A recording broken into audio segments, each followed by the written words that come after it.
Choze is an avant-garde rapper and artist who's built an underground empire in the music scene. And he's with us here just now. How are you today? I'm all good. How you doing? You okay? Yeah, I'm excellent, thank you. So, how did you originally get into making music in the first place? I started from probably about 16 in pirate radio, going to pirate sets, doing like grime and garage, and that was a big influence. But I had a lot of family who had chart success, so that was a massive influence and made me want to become a musician because I just felt it became real after seeing them doing so well in releasing records, and I just felt like the UK was really growing at that time. So therefore, I just thought, yeah, I want to become a musician. So I got influ. I started to go to pirate radio and started to do some rapping over garage and grime beats with a couple of crews, and then it just went from there, really and truly. And then I'm here today. Your family members that had chart success, were they doing a similar style of music to you? Well, they were actually, well, it was like Oxide and Neutrino's a family member of mine from the collective Oxide Neutrino.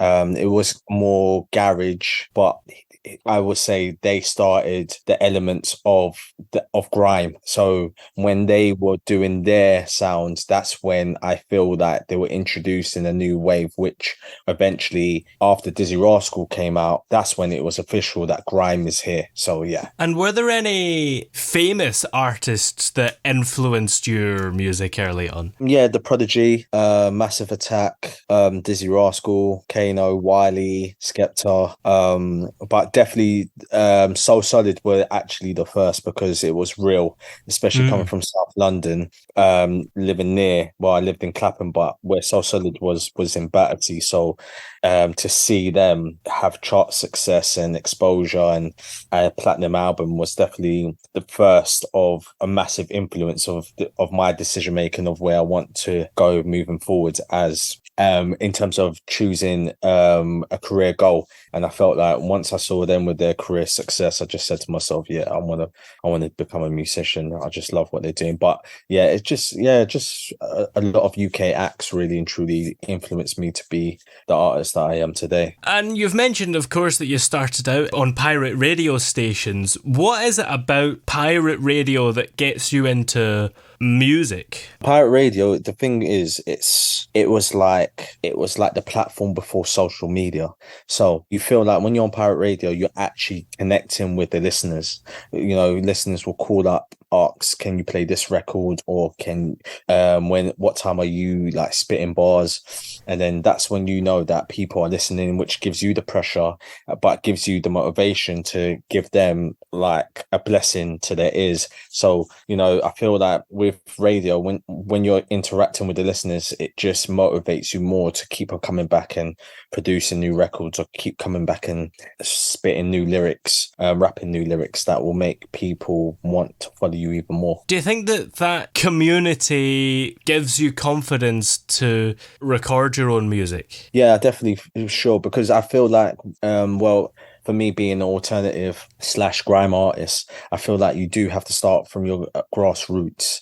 And by doing that, you have to go to the pirate radio stations, you have to go to the underground raves and, you know, connect with the core audience that you want to become your main audience. And I feel like in order, once you go through that process, you will appreciate the journey even more, you will understand the business even more, and you will connect from all walks of life as you go through the organic stage, rather than just getting signed to a major and then you're just pushed to the forefront and you might get a 5 minute worth of fame and get dropped. Not saying it happens to everyone, but I rather go through the grassroots where everyone knows that I'm genuinely doing this for the passion and love rather than to try to be famous and so forth. Yeah.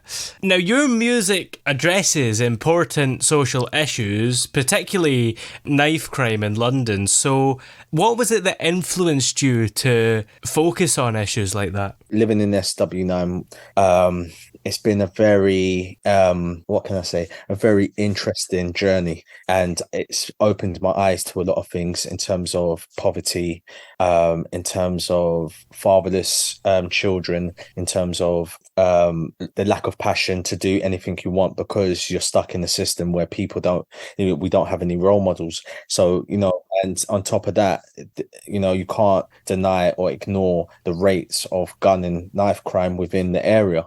So for me,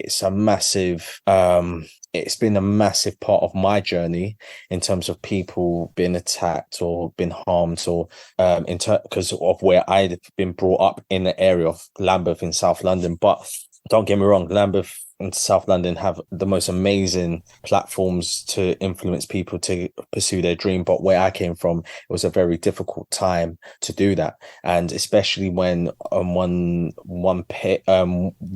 somebody who lived around my area who got killed, and it went worldwide news, that was literally what sparked me to really get involved in talking about these issues from our community and wanted to make people feel aware that this needs to be tackled and stopped, or else it's going to continuously progress as a plague. And before you know it, it's going haywire already. But I just feel like, I have to be an example to my peers around me that, you can change you can change, and by doing so, you can be, if you're in the right circle of people, your mentality will motivate you to achieving great things. And then that's what I want to influence into many people around my community who don't have a support system, who don't have any parents or anybody who can influence them to achieve greatness in their life. And what do you think is the reason behind the knife crime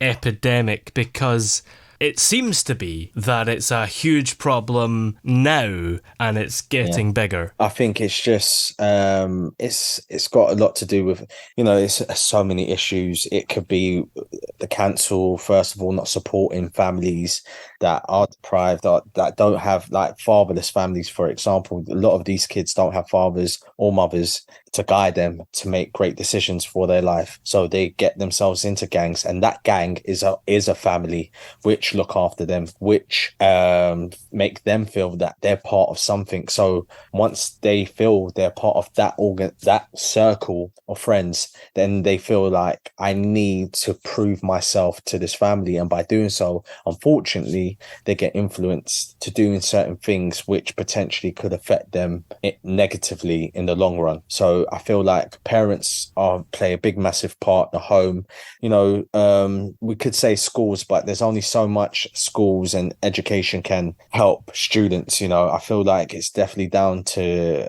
our communities and our parents that can come together to help one another stop this plague of knife crime continuously happening over the years. So I just feel like, definitely parents, I would say, is number one for me. Yeah. Now, you've got your debut LP called DIY. Yeah. So what can we expect from the music on the album? You can expect truth, my journey as a Londoner, expressing to people what I've been through, my influences, living in the UK, and why I created an album called DIY.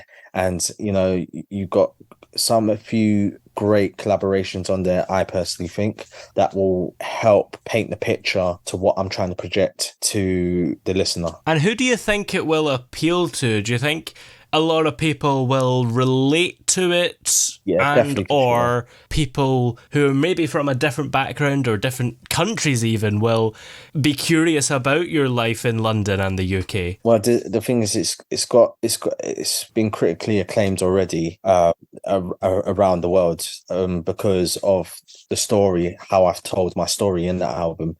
I've talked about relationship with friends, I've talked about gun and knife crime, I've talked about raves, I've talked about love, I've talked about hatred towards, apologies. I've talked about so many things that people can relate to and feel like they're a part of that journey too, or they've been through that journey in their own life as well. So I think, but I feel like with this album, you definitely get a different range that could hit a demographic of from 18 to 65 because of the type of music and the elements and the thread from start to end of how I've done it as well. So yeah. Well, that's the thing, because the album not only represents your identity, but it pays homage to the old school era Yeah. that kind of shaped your sound. So, Yeah. what elements from that era did you want to bring into the album, and how did you actually go about it? Well, it started obviously when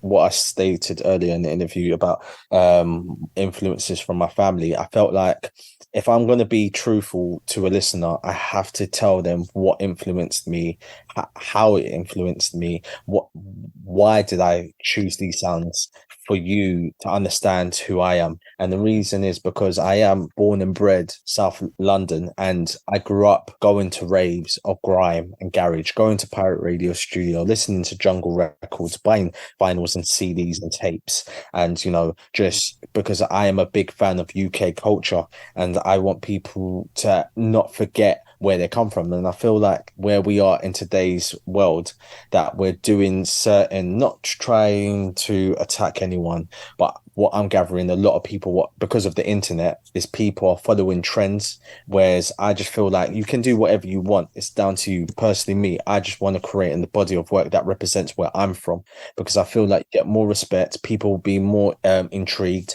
and people will relate because it's a fresh sound. If I'm living in somewhere in, I don't know, Australia or America, and I'm talking about this happens in London and that happens in London and this happens, you know, they're going to be very interested into what I'm saying because it's something new, and they're going to probably identify new things from the album, thinking, oh, I didn't know this and I didn't know that. So, you know, that's what I want to do, is represent my body of work as a stamp of where I come from. You've had the opportunity to sign with a major label, but you're still prioritizing your identity and your artistic integrity. So how important is it for you to stay true to yourself as an artist, even when you're tempted with big commercial offers? Well, you got to look at it from another perspective. When you do it, like, for example, if you're an artist, like if you make a painting and you put it on your wall in your house, you've got to look at that painting every single day and say to yourself, are you proud of that painting? That's the same thing with my music. I have to feel like every record that I make, I have to be proud of what I created because it represents me. And if I were to hang my boots 10, 20 years down the line, I want to feel that I can look back and listen back, and feel proud of what I've created, rather than feel I was pressured, or, you know, because a lot of artists are peer pressured to what's going on now to make music. And then as soon as they get dropped from a major, they regret that they ever made that type of music because they've been painted with that brush now. And if they were to try something different, everyone's going to be like, no, you were doing pop. Why are you doing this now? You know, even though it's very good, but we know you for that. And I'm not saying it's impossible. It's not impossible to do, because look, for example, Harry Styles, you know, he came from X Factor. Now he's making critically acclaimed albums, which his music is really good. It's just that it's a very hard thing to erase, you know, that type of sound to create a new sound. So I just feel like if you stay true to yourself, like the Basement Jacks or the Prodigies or, you know, the Massive Attacks that do exactly what they've been doing from the beginning, you can't regret any movements you make because you love what you're doing and it's true to your core. And in what ways does being signed to a big label help you with your artistic vision? I think I will give advice to anybody.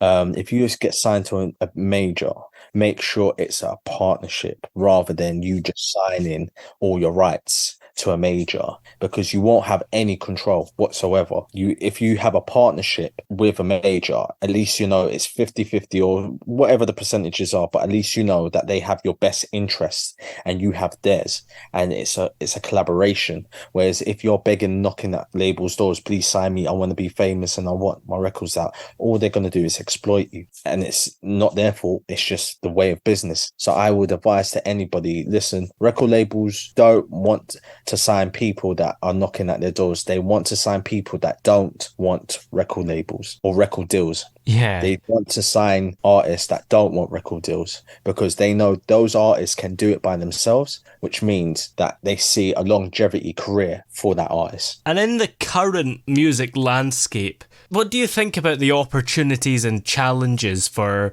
independent artists like yourself? I just think that now it's just overly populated because of social media, because of the power of connecting with people all around the world.